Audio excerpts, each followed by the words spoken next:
मन मोहुची भंजनगर ठाकुराणी यात्रा। उपेन्द्र भंजଙ୍କ अनालोचित काव्यकृति को जनादृत करने जरूरी। भंजनगर ऐतिहासिक ठाकुराणी यात्रार अंतिम पर्याय जेतिकी पाखई आसुची श्रद्धालुंक भिड़ सेतिकी बढ़ुची।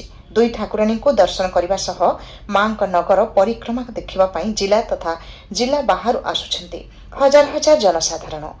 मीना बजार समेत सांस्कृतिक रंगमंच रे असंभव भिड़। ଏହି ଅବସରରେ ମଙ୍ଗଳବାର ସନ୍ଧ୍ୟାରେ ମା ବାଗଦେବୀ ଏବଂ ମା ଠାକୁରାଣୀଙ୍କ ନଗର ପରିକ୍ରମା 15 ଦିନରେ ପହଞ୍ଚିଛି। ଯାତ୍ରା କମିଟି ପକ୍ଷରୁ ପ୍ରସ୍ତୁତ କବି ସମ୍ରାଟ ରଙ୍ଗମଞ୍ଚରେ ଆୟୋଜିତ ସାଂସ୍କୃତିକ କାର୍ଯ୍ୟକ୍ରମରେ ଓଡ଼ିଶା ବିଧାନସଭାର ବାଚସ୍ପତି ସୌରଭା ପଢ଼ି ମୁଖ୍ୟ ଅତିଥି ଭାବେ ଯୋଗ ଦେଇଥିଲେ।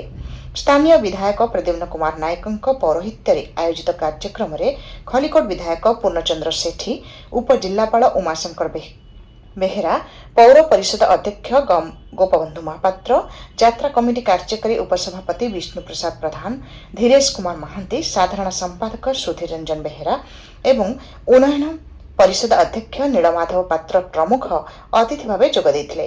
यात्रा कमिटी पक्षरु प्रस्तुत स्मरणिका को उन्मोचन करथिले बाचस्पति श्रीमती पाढ़ी एवं विधायक प्रद्युम्न कुमार नायक। अतीत एवं वर्तमानर 4 खुंट उपरे ठिया होईछि आजिर भव्य भंजनगर। विप्लवी वीर चक्रा विषयଙ୍କ भଳି योद्धाଙ୍କ ପାଇଁ घुमुसर माटी गर्व करुछि। कवि सम्राट उपेन्द्र भंजଙ୍କ काव्यकृति आज विश्व दरबार में पहुंची सारिछि। किंतु उपेन्द्र भंजଙ୍କ एमिति किछि कालजयी काव्यकृति रहिछि जहा अनालोचित होई रहि जाइछि। एणु से सबको एबे जनादृत कराइबार आवश्यकता रहिछि बोली बाचस्पति श्रीमती पाढ़ी निज वक्तव्य कहिथिले। एहा सह ऐतिहासिक भंजनगर सहरर अतीत गारिमा को बजाय रखा समस्त जनसाधारण उद्यम रहिबा आवश्यक बोली विधायक श्री नायक निज प्रतिक्रिया कहिथिले।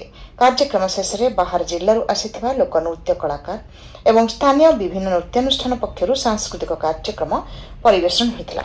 भंजनगररू बालकृष्ण पट्टनायक रिपोर्ट।